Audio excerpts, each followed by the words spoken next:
गई है, उस संबंध में मेरा कहना है कि ये तो एनडीए का आंतरिक मामला है, लेकिन व्यवहारिक रूप से ये पटल पर देखी जा रही है। गठबंधन से लेकर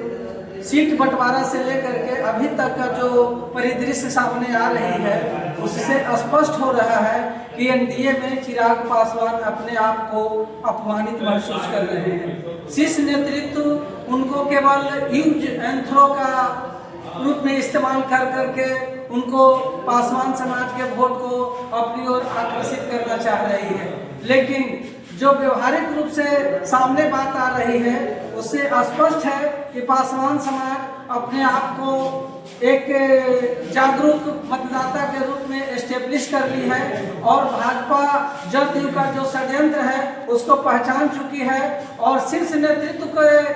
मानसिकता को भी पासवान समाज के बुद्धिजीवी मतदाता पकड़ लिए हैं। ऐसी परिस्थिति में ये जानबूझ करके कार्यक्रम को दो बार चिराग पासवान को कार्यक्रम को अरवल विधानसभा क्षेत्र में कैंसिल किया गया है। जहां तक ऑल ओवर असेंबली इलेक्शन की बात हो रही है, उसमें भी स्टेट लेवल पर भी चिराग पासवान के साथ भाजपा जदयू के लोग दोहरा मापदंड अपना रहे हैं। इससे भी पासवान समाज में एक अविश्वास का वातावरण बना हुआ है कि जब चिराग पासवान जैसे नेताओं को एनडीए में कद्र नहीं है तो आम मतदाताओं का भी कद्र नहीं है। इसलिए पासवान समाज मतदाता ये निर्णय ले चुकी है कि संविधान हित में, अम्बेडकरवाद के हित में और समाजवाद के हित में ये हम लोग भाजपा एनडीए को हराना बहुत जरूरी है, क्योंकि हमारा एक नंबर का दुश्मन भाजपा और आरएसएस है और भाजपा आरएसएस के मानसिकताओं को समाप्त करने के लिए हम लोग महागठबंधन के पक्ष में पासवान समाज से मतदाताओं से अपील करते हैं और इस अपील का समाज में असर भी पड़ रहा है और जागरूक लोग इसको नोटिस के रूप में लेते हुए महागठबंधन के पक्ष में मतदान करने का निर्णय ले चुके हैं। सवाल ये है कि जो 121 सीट पर 6 तारीख को चुनाव हुआ, सूत्रों के हवाले से पता चल रहा है कि इस बार 3 या 4% ज्यादा वोट क्या है, इस बार लगता है कि कुछ खेला होने वाला है। 20 के विधानसभा चुनाव में जो परसेंटेज मिला था उससे 5 या 8% वोट अधिक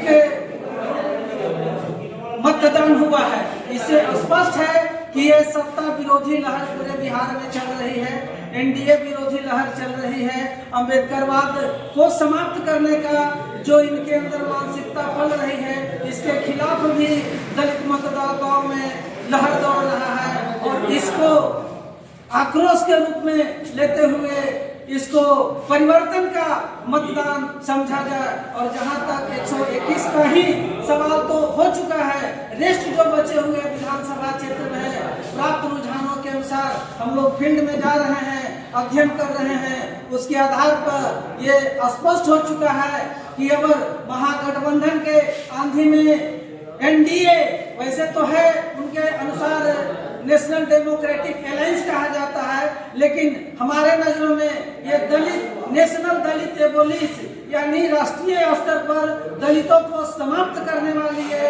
गठबंधन बनी हुई है। इस संगठन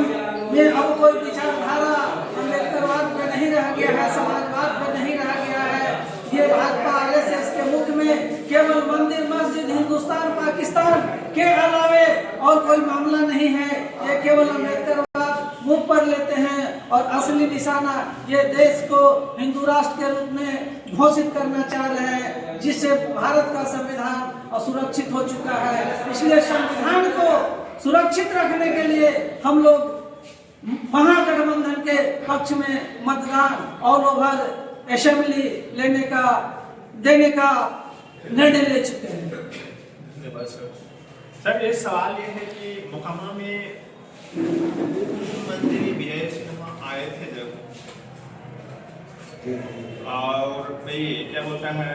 ललन सिंह, उन्होंने ध्यान देते हुए कहा कि जनता के अगेड़े जो भी राजद का वोटर है अगर वोट देने जाता है तो उसको घर में बंद करके पैक कर दो। क्या सर? चलिए मैं तो आपको बहुत धन्यवाद देता हूँ। मैं बात कर लीजिए।